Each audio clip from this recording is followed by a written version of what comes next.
Nós vamos então abordar a questão da visão. Vamos entender alguns fenómenos que se passam quando exercemos este sentido e como ele nos pode afetar. Nomeadamente, hoje vamos falar no contexto de televisão.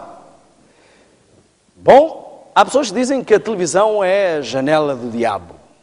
Eu já espreitei muito, nunca vi o diabo lá.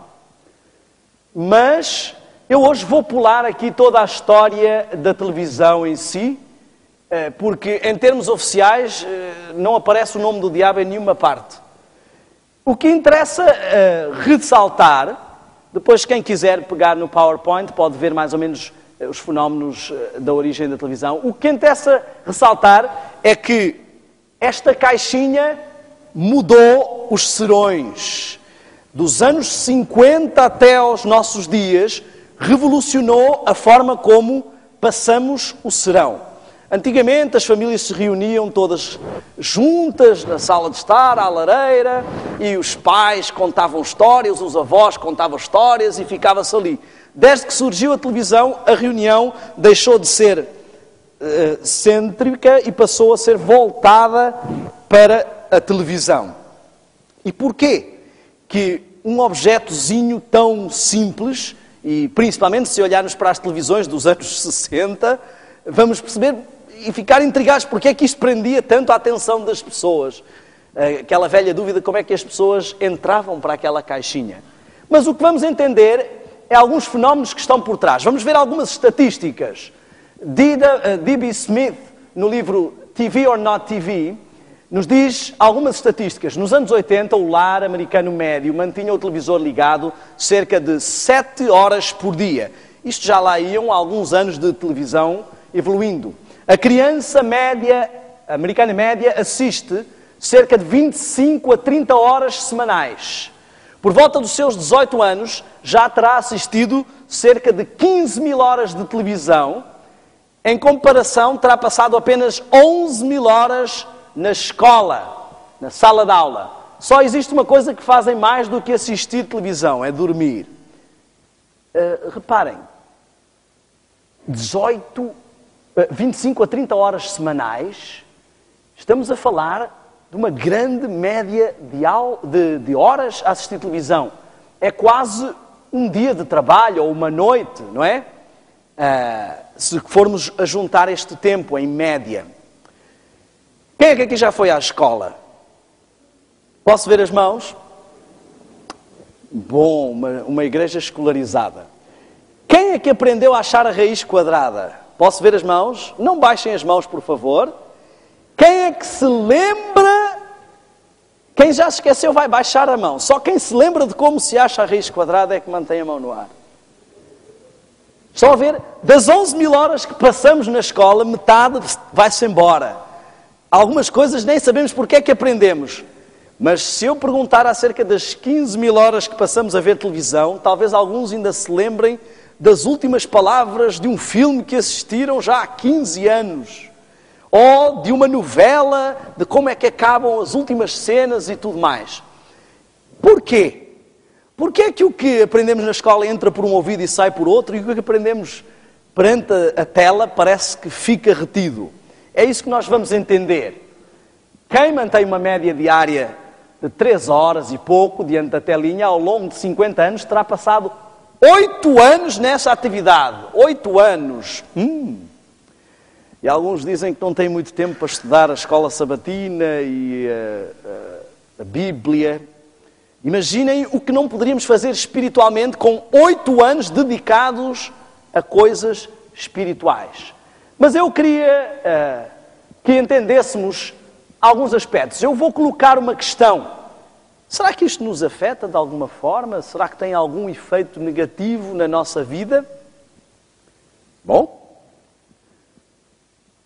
a doutora Felisbela Lopes, da Universidade do Minho, numa pesquisa sobre questões televisivas, diz que é sobretudo através do olhar e do ouvido que acedemos àquilo que a televisão transmite. Então parece que é só uma coisa relacionada com os nossos sentidos. Mas é igualmente no imaginário, diz ela, eu não consigo voltar para trás aqui com o PowerPoint, mas é igualmente no imaginário que as coisas acontecem. Então ela diz que não pode haver entre estas duas vertentes uma contraposição, mas uma continuidade.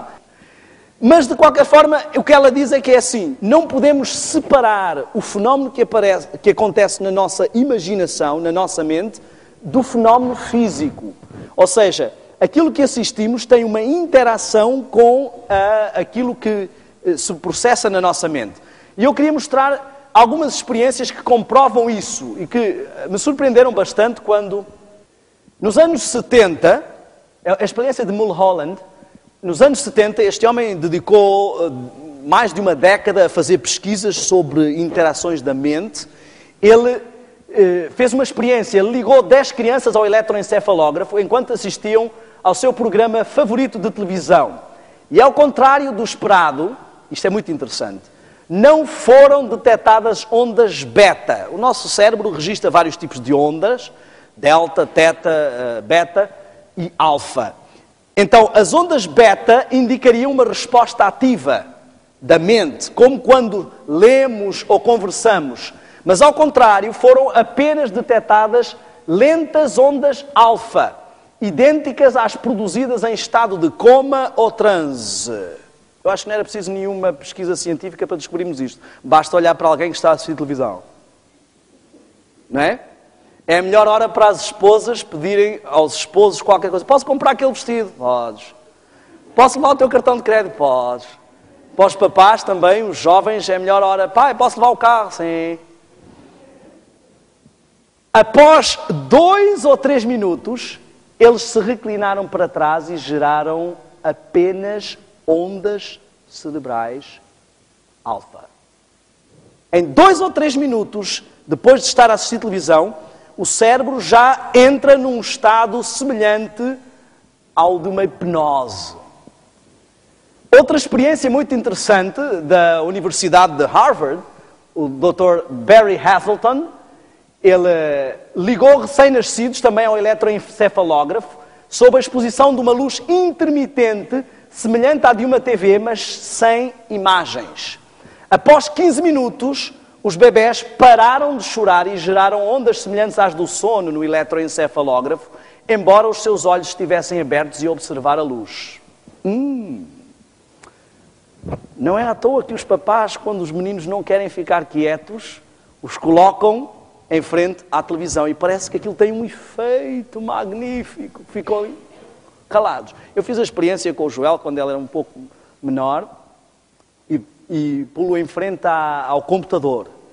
Experimentem, não por muito tempo, mas coloquem uma criança de pouca idade e vão ver que eles ficam, parece que estão ali, num estado de hipnose. Reparem, em 15 minutos pararam de chorar. Não havia imagens, porque às vezes as pessoas dizem assim, não, o que a gente assiste na televisão é que faz mal. Aquilo é que nos afeta, mas se a gente assistir, não vou assistir coisas violentas e tal. Mas estamos a ver aqui que não havia imagens e estas crianças tiveram a mesma reação ao fim de 15 minutos. Dr. Neil Nedley, um adventista muito conhecido nos Estados Unidos por analisar questões do cérebro, lançou o livro, entre outros, Proof Positive, onde ele vai a fundo sobre questões cerebrais e ele diz o seguinte, algo capaz de colocar num tipo de transe hipnótico, a televisão.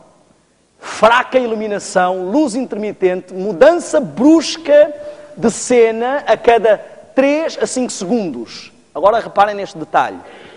O lóbulo frontal não consegue funcionar na capacidade máxima.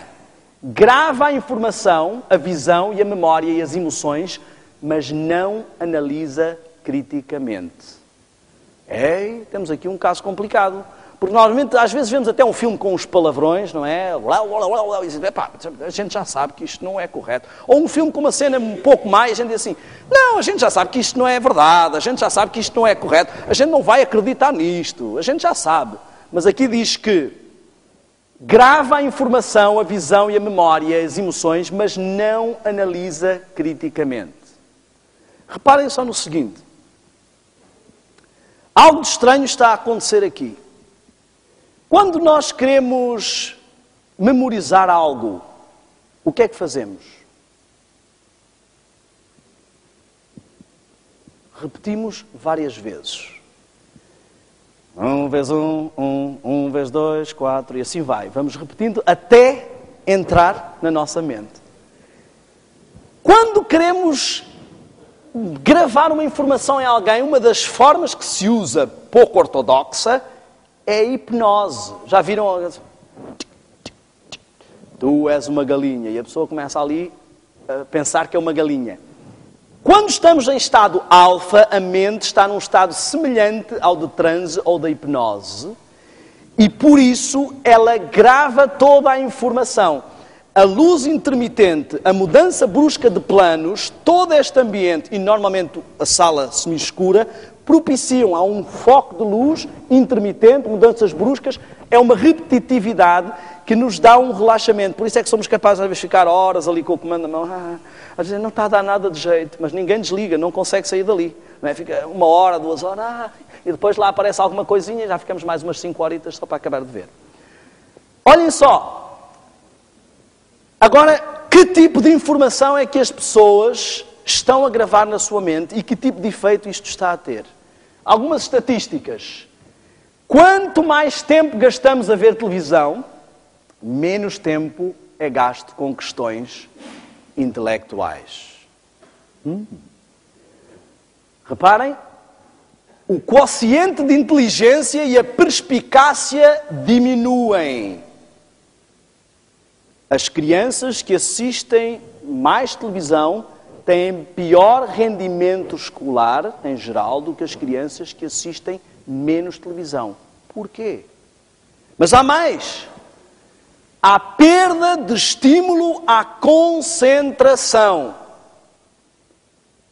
Não sei se alguns pais aqui enfrentam o problema dos filhos, parece que não se concentram com nada, parece que estão hipertensos. Há um fenómeno muito interessante.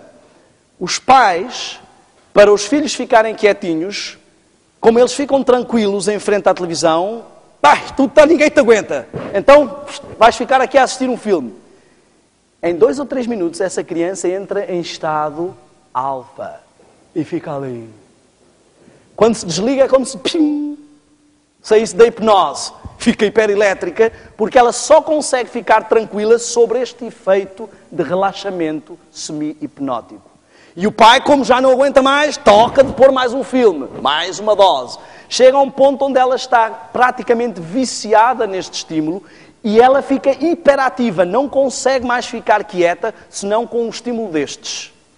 Isto é sério.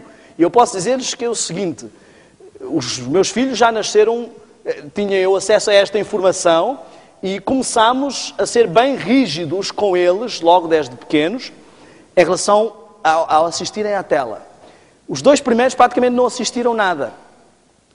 Depois, quando começaram a ficar com um pouco mais de idade, achámos bem deixar uma ou outra coisa bem selecionada, e o mais novo, ele já apanhou esta fase. Então, desde muito novo, ele assistiu um pouco mais do que os outros. E eu não vos vou dizer quem é que eu tenho mais dificuldade em dominar lá em casa. Eu assisti uma entrevista da Madonna no Larry King, e o Larry King estava dizendo... Ouvi dizer que você é muito radical, que não deixa os seus filhos assistirem televisão, nem filmes, nem nada. Ela, sim. Mas não acha isso um pouco extremo? Afinal, você faz os filmes. Ela disse, eu sei o que é que eu faço, o que é que andamos lá a fazer. E é por isso que eu não deixo assistir. Eu disse, mas não assistem nada. E ela disse, eles nem sequer vão assistir a esta entrevista. E depois eles davam um site que fazia pesquisas sobre televisão e dizia que até aos 3 anos de idade, ele veio-me uma bufetada, porque eu já tinha até conhecimento de um pouco por causa das palestras, mas levei-me uma bufetada por causa da minha cedência neste aspecto. Esse site dizia que até aos 3 anos de idade nenhuma criança devia ser exposta à televisão. Retarda o seu processo de fala, de desenvolvimento da fala, retarda o seu controlo e torna a criança hiperativa. Um site especializado em pesquisas desse género. E, na realidade, podem até dizer, é coincidência, mas de todos os meus filhos, o único que teve problemas, que teve falinha de bebê, foi o mais novo. O único que foi sempre mais hiperativo foi o mais novo e foi o único que teve alguma condescendência antes dos 3 anos de idade. Mas... a imaginação é bloqueada. As crianças que assistem televisão são, regra geral, menos criativas do que as crianças que não assistem.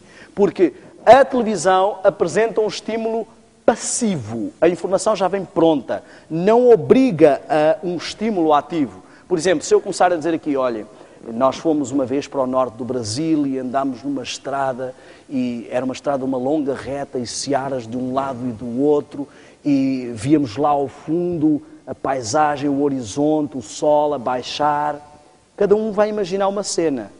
Se isto for apresentado na televisão, a cena está pronta e todos vão ver a mesma coisa. Então não há um estímulo.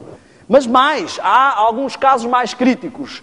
Quanto mais televisão, mais agressividade infantil. Ninguém vai ver uma criança que não assiste televisão a brincar ou aos murros. Uma vez vi o meu filho, estavam a brincar e era pim, pim. Eu fiquei surpreendido, nunca tínhamos mostrado nada de violento, nada de... E eles nunca tinham brincado assim. Eu disse, o que é que vocês estão a fazer? Estamos a brincar. A brincar ao quê? Onde é que vocês viram isso? O que é que estão a brincar? Nós vimos isto no filme de Paulo, quando Paulo estava a ser perseguido.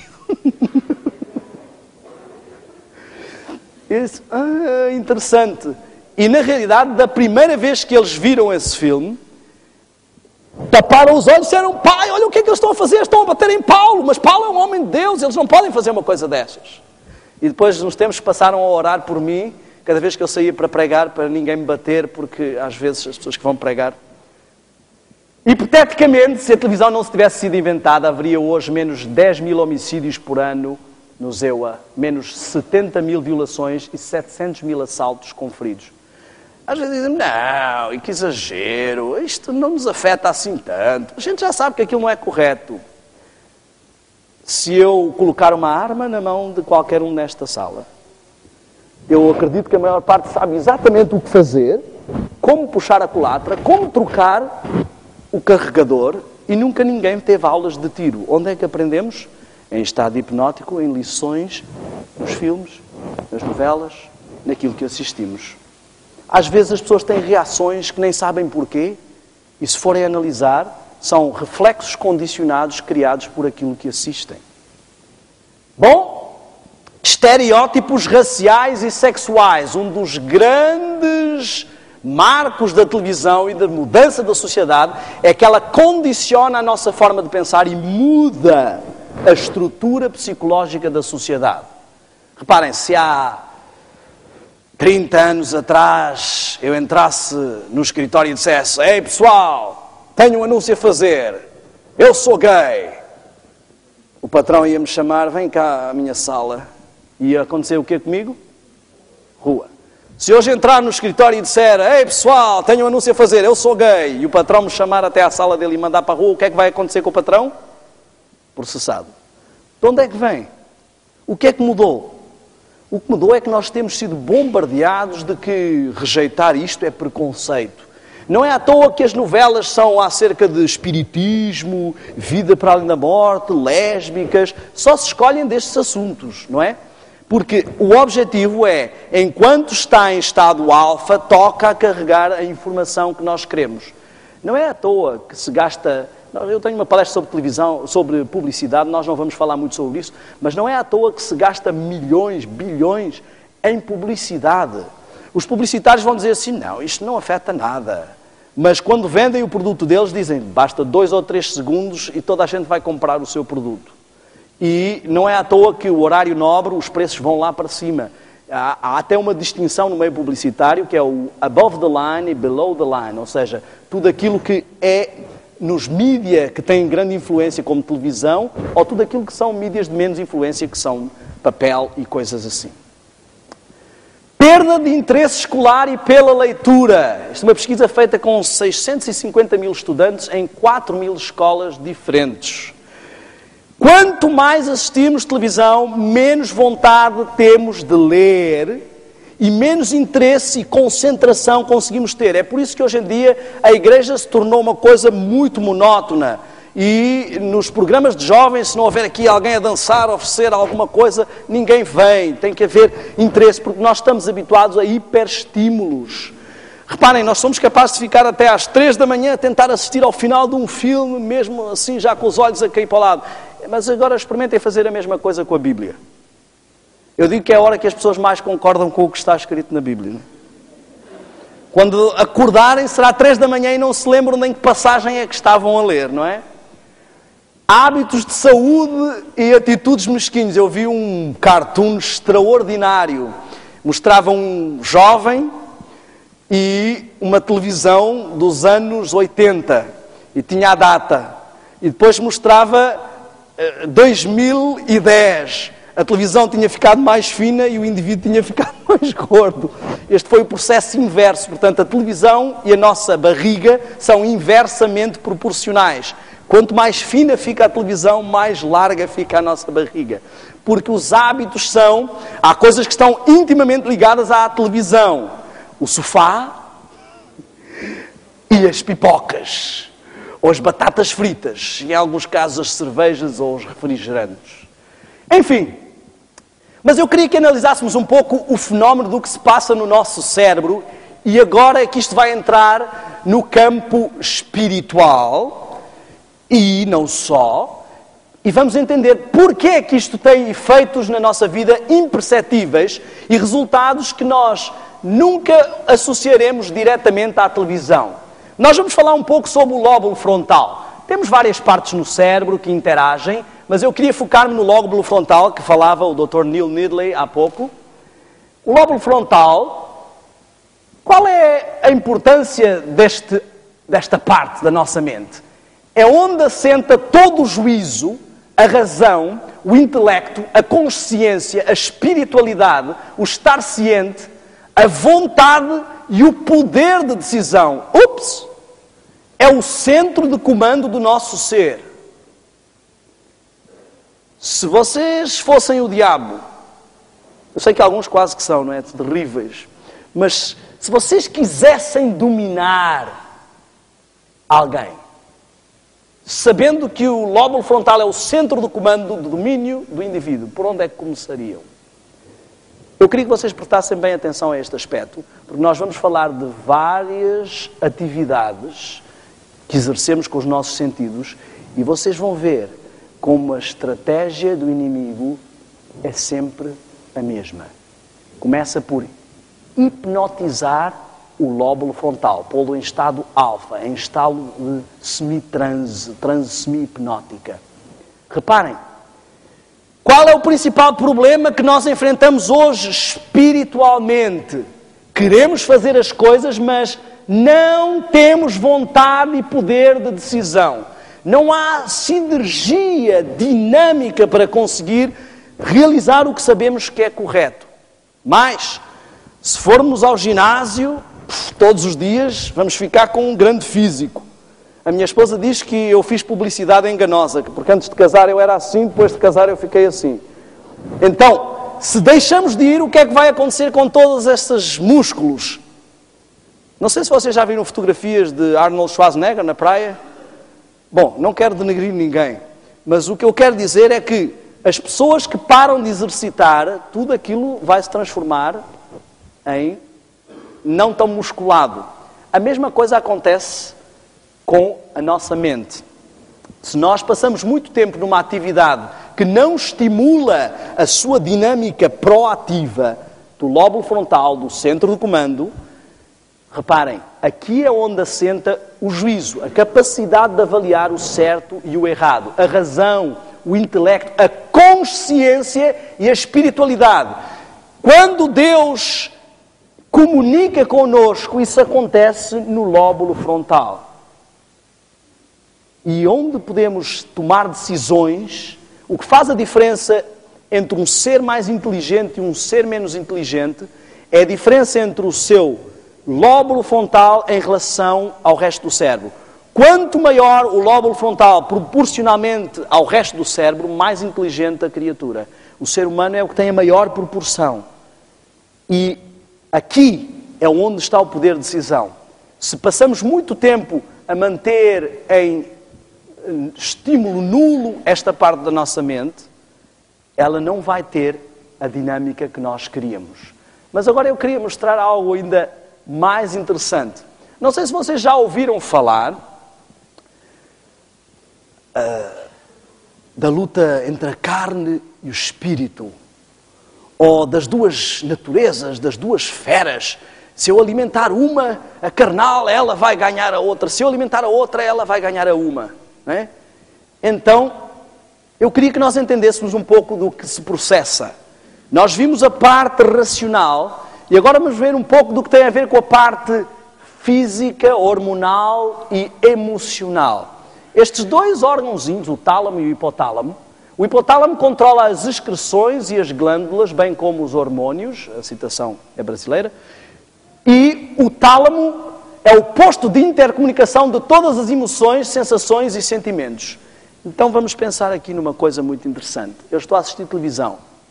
Ao fim de 2 ou 3 minutos, o meu lóbulo frontal entra em estado alfa.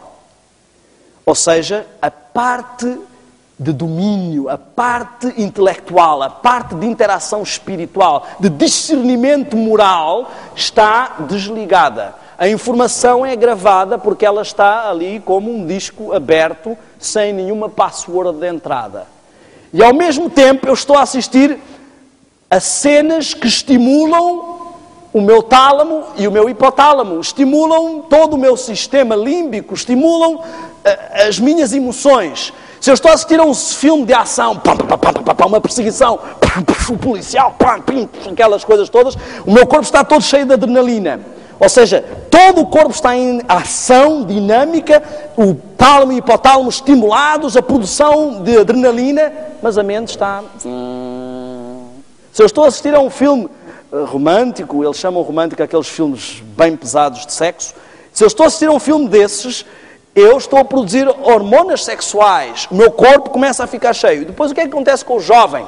Ele passa muito tempo neste tipo de atividades. Houve aquelas músicas, yeah, baby. Houve aqueles filmes, assiste a estas coisas. Está sempre a produzir hormonas sexuais, adrenalina, e está sempre a atrofiar o seu lóbulo frontal. Meu amigo, ele pode até vir para a igreja, ouvir dizer que não deve praticar sexo antes de casar. Pode tomar as duchas frias que quiser. Mas ele não tem autodomínio. Ele não consegue controlar porque ele está a hiperestimular a parte hormonal e a parte física constantemente e a atrofiar a parte do poder de decisão, de intercomunicação espiritual constantemente. Ele vai para a igreja, ouve essas coisas, quer pô-las em prática na sua vida, mas ele está dominado. Reparem, temos então uma guerra entre o lado racional e espiritual, também diria, e o lado sensorial e emocional. Deus quer de nós um culto racional. Oba! Então vamos atrofiar o lado onde Deus quer o culto. Deus quer que nós dominemos as nossas paixões, os nossos ímpetos carnais e corporais. Oh, então vamos hiperestimular. É basicamente isto que a televisão faz. Bom, vou apresentar-vos um caso muito interessante. Vou falar rapidamente sobre ele. Quem depois quiser ver no PowerPoint, o caso de Phineas Cage, já devem ter ouvido falar. Phineas Cage foi um capataz, um operário do caminho de ferro, e ele teve um acidente terrível, uma explosão, uma barra atravessou, uma explosão ao dinamitarem para fazerem a passagem do caminho de ferro, a barra que ele estava a calcar a pólvora atravessou o seu lado e saiu pelo lóbulo frontal. O que aconteceu foi que este homem sobreviveu, ele não morreu, mas algo aconteceu. Houve ao acabar de recuperar, além de ter perdido grande parte da massa cerebral, um homem outrora amistoso, agora se mostrava irascível. Diz que perdeu a capacidade de... Ele era muito organizado, planos muito bem organizados, perdeu a capacidade de fazer planos com o futuro, era imediatista em tudo, tornou-se irritadiço, dizia agora palavrões. E quem começou a estudar este caso foi o conhecido professor António Damásio, que ele determinou que as reações cerebrais desencadeadas por estados emocionais distintos podem afetar a nossa mente, e determinou também que há partes do nosso cérebro que têm influência no controle das partes espirituais e morais. E que isto foi o lado que foi afetado. Ele investigou mais de 41 pessoas, pediu que se lembrassem de episódios que marcaram a sua vida, com sensações de tristeza, alegria, medo, raiva, e publicou um estudo na revista Nature Neuroscience. Ele revela que as alterações neurais, acabam por, neurológicas, não é? Diríamos aqui, obrigado, acabam por preceder as manifestações de sentimentos. Ou seja, quando eu estou a assistir a um filme, a cada emoção despejada não é só um fenómeno físico, é também um fenómeno mental. Há toda uma interação de desequilíbrio. Certas emoções desencadeiam mudanças cerebrais que mudam a química do organismo e podem causar reações físicas. Agora imaginem o que é estar constantemente exposto a este estímulo. Basicamente as pessoas assistem televisão todas as noites. Vamos falar um pouco sobre jogos de vídeo. E eu vou dizer que eu não falo muito sobre jogos de vídeo na palestra. As pessoas sempre me perguntam: "Ah, irmão, porquê que não apresenta mais detalhes sobre jogos de vídeos?" Eu vou dizer porquê que eu não apresento. Quem já comprou um jogo de vídeo, já leu a informação que está na parte de trás, porque é obrigatório por lei escrever lá. Diz assim: este produto pode causar epilepsia. Se começar a notar espasmos ou reações estranhas, pare imediatamente de jogar e consulte um médico. Eu não sei se é preciso dizer muita coisa numa palestra sobre isto. O que é que vocês diriam se fossem ao supermercado e houvesse uma embalagem que diz assim: esta comida pode causar envenenamento. Se começar a revirar os olhos e a espumar da boca, pare imediatamente de comer e consulte um médico. Acham que é preciso dizer alguma coisa numa palestra sobre isto? O próprio produto já avisa do perigo que é, mas as pessoas acham que não há problema nenhum. E ainda espero que se diga alguma coisa. Então eu vou falar muito pouco sobre jogos de vídeo, mas eu vou-vos dizer algo. Se a intermitência da televisão causa um estado hipnótico e a hiperação e hiperestímulo causa uma forte produção hormonal, aumentem isto a 10 ou 20 vezes num jogo de vídeo. A começar por joguinhos de crianças. Não sei se lembram do antigo Sonic, um boneco que não parava quieto um segundo, havia sempre uma parte do corpo a mexer. E depois como é que queremos que as crianças parem quietas? Elas estão habituadas a ver um indivíduo que está sempre... É a intermitência constante, uma hiperação constante. Mas, no estado hipnótico, temos aqui uma experiência do Dr. Sanjay Gupta. Ele é o médico, um dos principais médicos da CNN. Ele fala sobre jogos de vídeo violentos e ele explica como as partes do cérebro que interagem com a realidade e a fantasia sofrem um desequilíbrio nos seus estímulos e começa-se a misturar uma coisa com a outra. As pessoas sofrem estímulos fantasiosos, mas que são tão fortes, tão realistas, e hoje em dia os jogos são 3D puro, não é? Tudo muito realista, para não falar das pessoas que usam máscaras de 3D, realidade virtual e aquelas coisas todas. Chega a um ponto que não há percepção. Isto também acontece a um nível um pouco menor com a televisão. Não sei se já repararam, mas as pessoas têm a tendência de transpor para a vida real o que veem nas novelas. Ai, vizinha, eu acho que o meu marido está com outra. Ah, é? Olha, faça como a Joana da novela, ponha-o a dormir no sofá que ele vai aprender lição. São coisas do mundo da fantasia.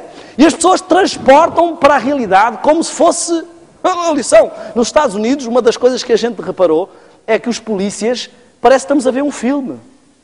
Transportam para a realidade. As pessoas se comportam no dia a dia como se estivessem num filme. Elas vivem aquela situação. Não sei se já aconteceu, não deve ter acontecido porque aqui os namorados não brigam e os esposos e as esposas também não brigam. Mas já aconteceu convosco, sabem o que eu estou a dizer. Numa briga de namorados, vocês sem querer tiveram uma reação. Mas porquê que eu fiz assim? Às vezes são reflexos tão gravados na nossa mente, nesse estado alfa, e nós não sabemos, temos reações. Eu vi uma cena terrível que aconteceu com um amigo meu. Ele diz que vinha na estrada e um indivíduo, alguém atravessou-se no trânsito. E atenção que eu sei que isto parece uma história daquelas do Brasil, mas isto aconteceu em Portugal. E o indivíduo saiu do carro furioso e com uma arma e disse: o que é que tu fizeste? E apontava a arma e toda a gente a puxá-lo para um lado e para o outro, e a mãe e a filha a gritar: pai, tem calma, tem calma. E de repente o homem começou a acalmar-se. Ai, o que é que eu ia fazer? Desculpe lá. Desculpe, lá e tal. As pessoas depois perguntam-se como é que acontecem casos como Columbine e entram jovens na escola e matam toda a gente. Como é que isto aconteceu? Como é que aconteceu? O que é que estas pessoas estão a assistir? Lixo entra, lixo sai. Aquilo que nós alimentamos a mente é aquilo que tem que sair. E ele fala então sobre a perda da noção da realidade e a mistura com a fantasia.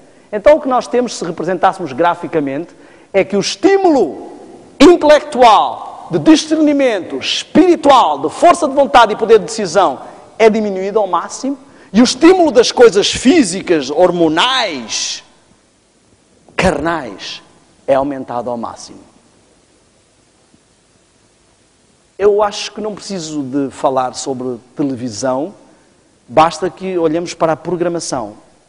Eu já experimentei várias vezes, às vezes vou pregar a lugares distantes, fico sozinho em algum lugar e estou num apartamento que tem televisão ou no hotel e eu vou fazer uma experiência. E ligo a televisão. E não dá para assistir, honestamente, 5 minutos. Honestamente, 5 minutos.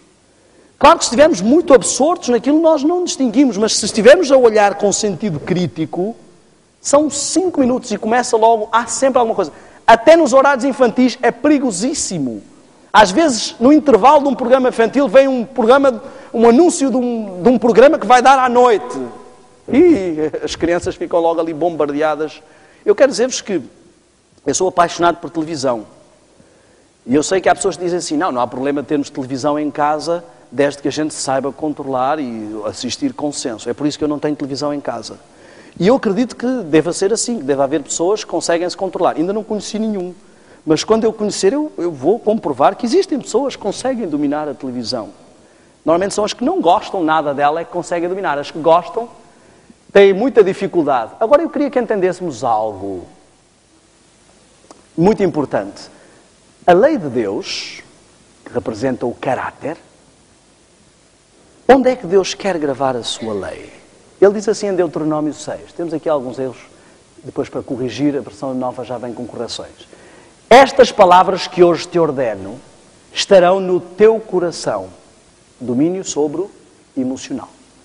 Tu as inculcarás a teus filhos e também as atarás como sinal, marca, na tua mão e te serão por frontal entre os teus olhos. Ou seja, a forma como Deus grava a sua informação, o seu caráter, a transformação da nossa vida, é no centro de comando do nosso ser. Ele quer que a sua lei esteja impressa, seja o modelo comportamental e entre os teus olhos, ou seja, tenha o domínio sobre o que vemos, tenha o domínio sobre o nosso ser.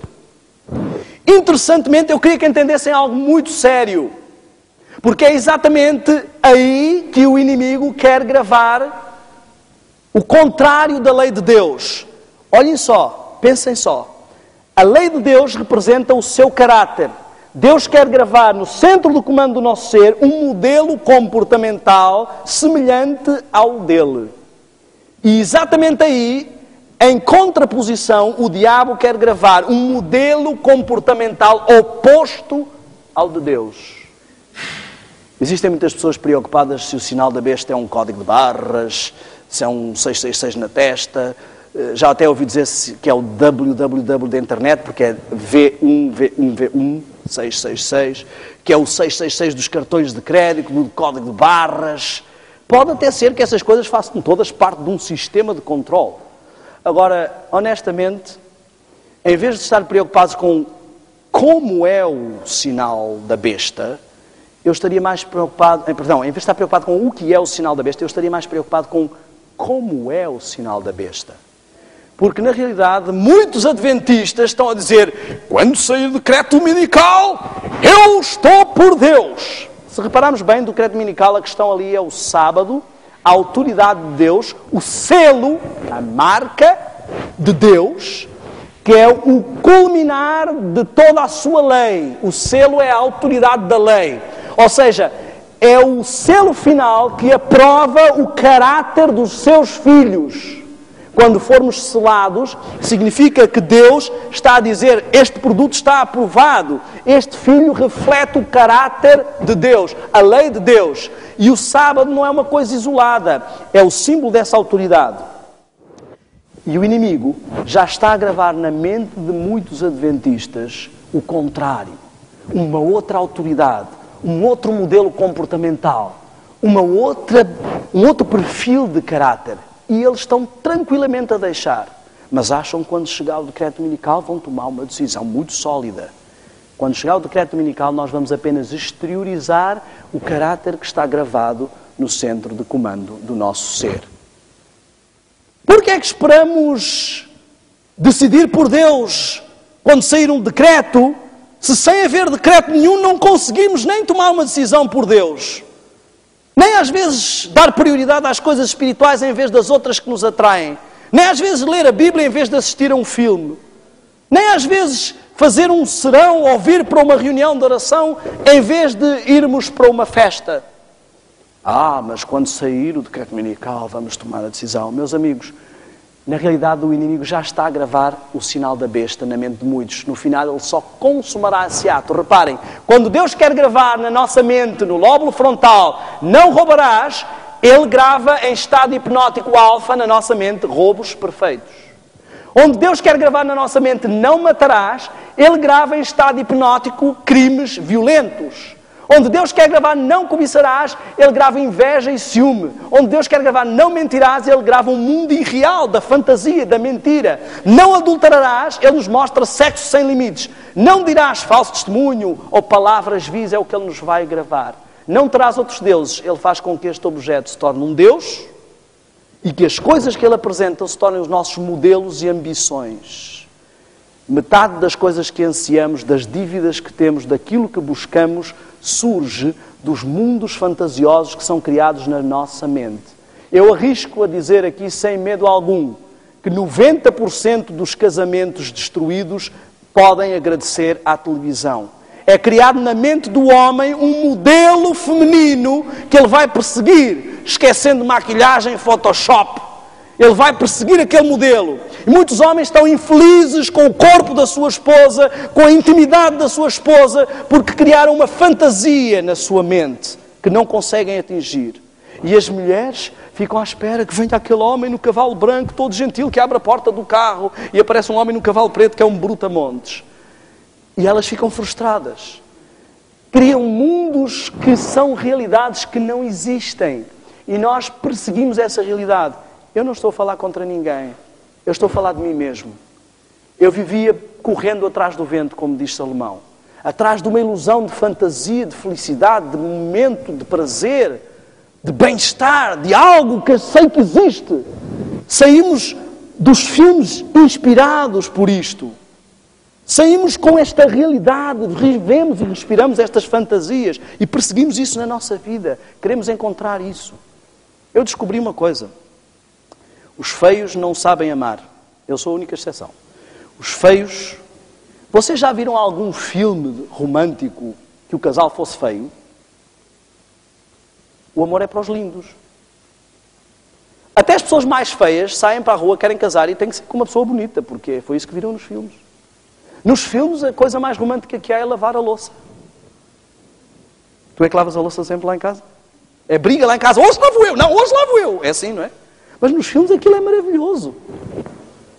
É uma realidade fantasiosa. Os jovens casam-se a sonhar com um mundo que não existe. A televisão, as novelas, o cinema criaram uma norma. Se não estás feliz, chuta o balde. Tu mereces ser feliz. Casamento não se trata de quem merece ser feliz. Trata-se de quem está a fazer por fazer feliz o outro. Tens que encontrar o amor, a pessoa certa para ti. A pessoa certa para ti não existe, constrói-se. O amor constrói-se. O amor não é uma emoção momentânea. Nos filmes tudo acaba bem. E nós transpomos isto para a realidade. Há uma diferença muito grande. Há um ditado português que eu gosto muito, que é: falar de touros não é a mesma coisa que estar na arena. Uma coisa é conversar, mas estar na arena é outra coisa. Já viram os homens a falar de futebol? Marcar um golo é muito fácil. Mas põe lá no campo. Aqueles barrigudos gostam de ficar lá nas bancadas a falar sobre o que está a passar lá e a dizer que este é tal, que é coxo. Mas é diferente estar lá dentro. Nos filmes assistimos rock e tantos, e tal, e soa e tal. Em 2 segundos ele ficou com um físico extraordinário e vai lá e ganha o combate. Parece que está todo rebentado. Vão lá experimentar treinar. Quantos meses de suor? Não tem nada a ver com o que estamos a ver. São realidades pré-concebidas, encaixotadas, empacotadas, que passam a fazer parte do nosso imaginário, daquilo que eu chamo, existe o significado e o significante. Quando nós dizemos uma palavra, imaginamos algo na nossa mente.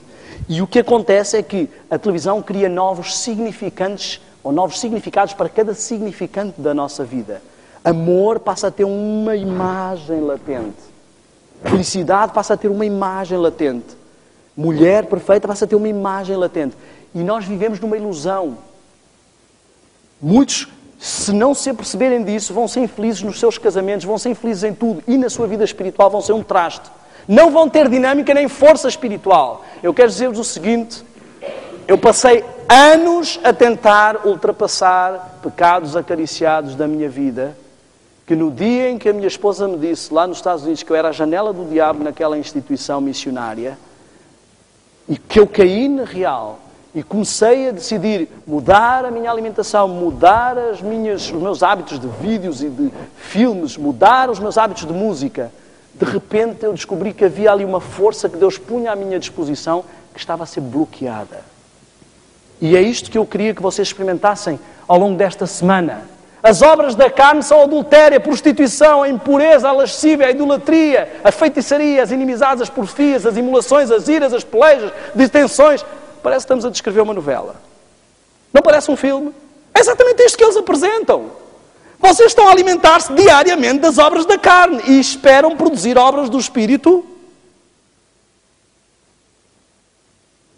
E depois perguntamos como é que a nossa vida espiritual não avança. Como? Ela avança para trás. Invejas, homicídios, bebedices, glutonarias e coisas semelhantes a estas não herdarão o reino de Deus. Quanto mais nos alimentarmos das coisas que não fazem parte do reino de Deus, menos vontade temos das coisas que fazem parte. Aquele que anda em justiça, que fala com retidão, tapa os seus ouvidos para não ouvir falar de derramamento de sangue e fecha os seus olhos para não ver o mal. Este é o que anda em justiça.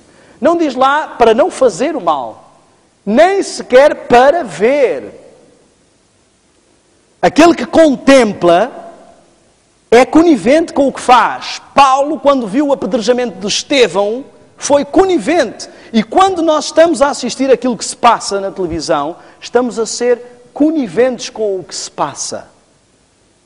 A candeia do corpo são os olhos, de sorte que se os teus olhos forem bons, todo o teu corpo terá luz. Se, porém, forem maus, o teu corpo será tenebroso.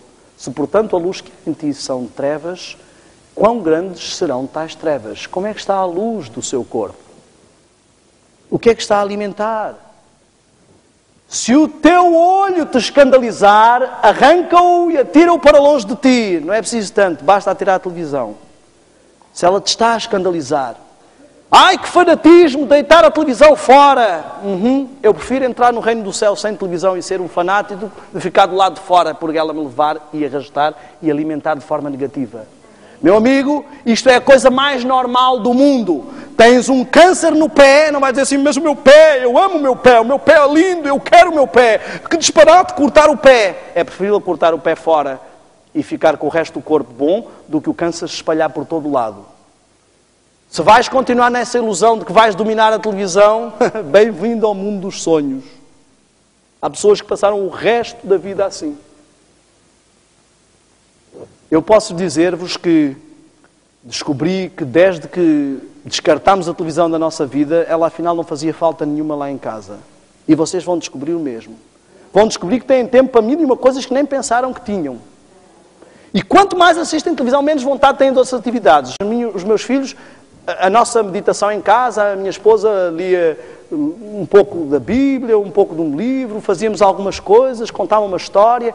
Quando começámos a passar uns filmezinhos, não queriam outra coisa. Cada dia diziam, vamos fazer o que hoje para a meditação? Pode ser um filme, pode ser um filme. Se deixássemos, era um filme todos os dias, porque começa a criar um estímulo viciante. A produção de adrenalina, de hormonas sexuais, o estímulo do tálamo e do hipotálamo são viciantes e começam a criar uma adição. Por isso é que temos necessidade de sempre estar. Ora, nós criamos o hábito de ter uma sessão hipnótica todos os dias às 7, ou às 8, ou às 9 da noite. Todos os dias nos habituamos a relaxar a mente e produzir hormonas agradáveis. Todos os dias. Ou seja, o diabo tem ali um cliente assíduo. Não porei coisa má diante dos meus olhos. Não ameis o mundo, nem o que no mundo há. Se alguém ama o mundo, o amor do Pai não está nele. Porque tudo o que há no mundo, a concupiscência dos olhos, não é do Pai, mas é do mundo. Eu quero que sejamos sinceros. As televisões não estão propriamente a produzir e a apresentar as coisas que são do Pai. Eles querem nos apresentar a concupiscência dos olhos. Aquilo que atrai as pessoas é a intriga, a ação, que é um nome muito bonito que arranjaram para violência. O sexo livre. Eu nunca vi nenhum filme com alguém a mostrar alguém com um rolo de papel higiênico a ir para o mato, e a câmara a filmar tudo e nós ali, que interessante. Não, esse tipo de realidade nós não precisamos ver. A realidade que precisamos ver é a intimidade de um casal, um close, para sabermos como é que é um casamento, para sabermos como é que é a vida. A realidade precisamos saber é como é que se mata alguém, porque há muita violência. E hoje em dia eu transporia isso. Muitas pessoas dizem assim, não, eu só tenho a televisão para ver noticiário. Eu não sei se há muita diferença entre o noticiário e os filmes. O noticiário tornou-se tão sórdido que a coisa mais normal, eu não sei, eu assisto as notícias normalmente na internet, a CNN ou assim, só entro e vejo as notícias para não ter que levar com carradas de publicidade. E há muitas notícias que dizem lá, esta notícia tem imagens chocantes. Para as pessoas que são sensíveis, não aconselhamos que vejam. As coisas que não servem para as pessoas sensíveis não servem para ninguém. A maior parte das coisas que não servem para as crianças não servem para ninguém. Tudo que seja conteúdo para adulto normalmente não serve para ninguém. Todos devem vigiar os sentidos. Do contrário, o inimigo, o texto original diz o diabo ou Satanás, mas eu não quis ser tão forte, mas é ele mesmo. O inimigo alcançará vitória sobre eles, pois essas são as avenidas da alma.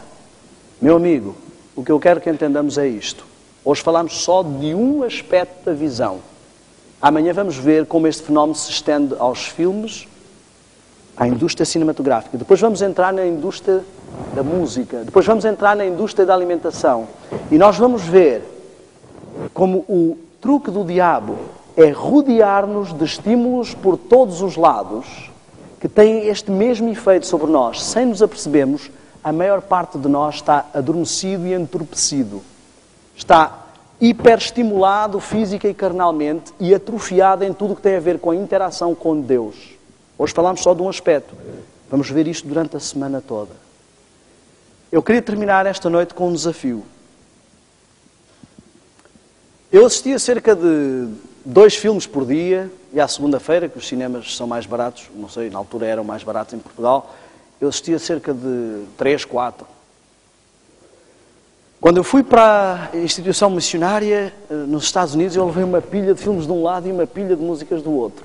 E foi por isso que a minha esposa disse que eu era a janela do diabo na instituição, porque de repente estava ali toda a gente para ser missionário e começaram a bater à porta. Irmão, diga, filho do pastor, eu ouvi dizer que o irmão tem uns filmes. Filmes? Eu? Não, nada de especial, é uma coisa ou outra. Será que podia me emprestar um? Eu pensei, isto deve ser uma armadilha. Mas não. Começaram as pessoas, os jovens, a serem tentados a levar filmes, a levar músicas. E por isso é que a Sara começou a dizer que eu era a janela do diabo, tudo estava a se infiltrar. E o que eu quero dizer-vos honestamente é o seguinte. Aqueles que me conhecem anteriormente sabem quem eu era. Como eu disse, farra e festa eram as palavras-chave para mim. Eu era um escravo do prazer. Um escravo das emoções. Um escravo das sensações. E só houve possibilidade. Eu orei por 2 anos a pedir a Deus que me usasse e usasse a minha área profissional para a sua obra. E por 2 anos parecia que Deus não respondia. Eu dizia, Senhor, estou-me aqui a oferecer e tu não me aproveitas. E no dia em que a Sara disse aquilo, eu entendi. Como é que eu posso trabalhar para Deus e trabalhar para o diabo ao mesmo tempo? Como é que Deus pode ter um servo que está totalmente dominado, que é um zumbi do prazer, um escravo das coisas que o dominam? Eu tomei a decisão de colocar de parte essas coisas. Foi uma decisão firme e nunca mais voltei a fazê-las. E eu era viciado e absolutamente dominado por elas. Mas eu entendi que eu era como um cachorrinho com reflexo condicionado. Meu amigo, o diabo está a dominar muitos de nós. E nós ainda agradecemos porque isso nos dá prazer. É como um toxicodependente que recebe doses diárias gratuitas e está todo contente porque aquele indivíduo é meu amigo. Ele dá-me a droga sem me cobrar nada. Quando essa pessoa está realmente a destruir-nos.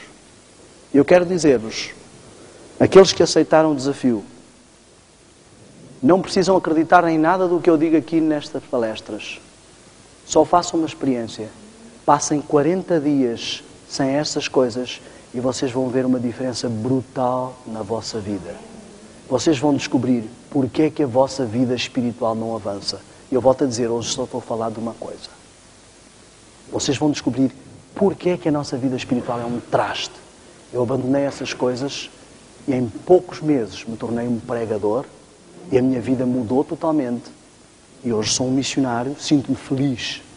Chego ao sábado à noite, a maior parte dos sábados à noite estou a fazer palestras. Não tenho tempo nem para ver televisão ou filmes. E Deus quer que cada um de nós conheça a verdade. E a verdade nos liberte. E é essa verdade que eu quero apresentar esta semana e o meu convite está estendido. Nós vamos ter todas as noites aqui um momento de oração.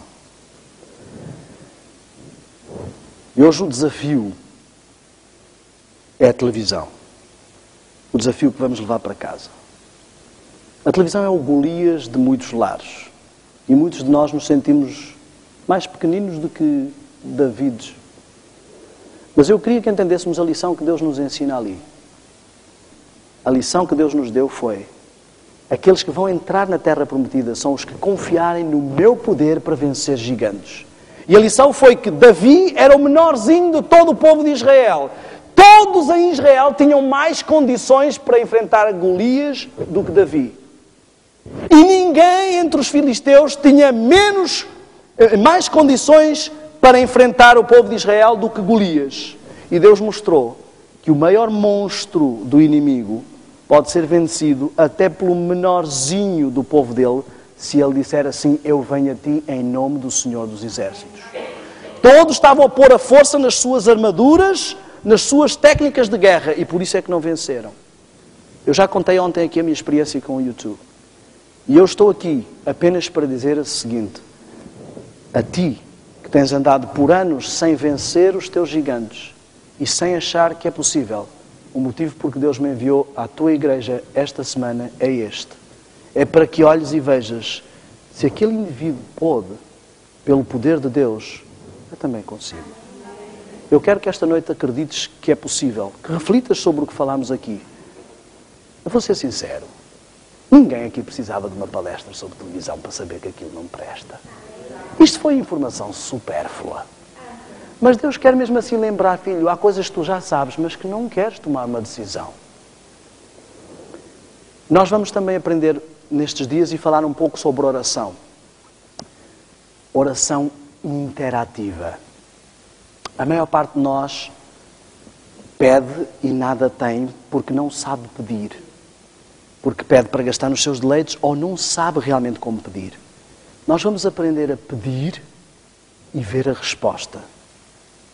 Hoje vamos apenas exercer uma coisa do pedido. Amanhã vamos falar sobre como é que Deus responde ao nosso pedido. Visto que não ouvimos às vezes vozes, nem vem nenhum anjo para dizer nada. Hoje vamos falar sobre algo. O exercício da fé. E eu preciso que cada um de nós acredite que é possível vencer o seu gigante. Pode não ser a televisão. Pode haver outra coisa que te domine. Podem ser os jogos de vídeo. Se não acreditares que é possível vencer o teu gigante, realmente não é Salomão diz, assim como o homem acredita no seu coração, assim é. Então eu queria que hoje tu exercitasses uma oração de fé. Deus está a mandar aqui um ex-viciado em televisão para te dizer que é possível. Pode ser qualquer outra coisa. Eu era viciado em muitas outras coisas que vocês vão descobrir esta semana. E Deus está a dizer que é possível. Eu queria que tu hoje fizesse uma oração diferente. Não chutasses apenas palavras para cima.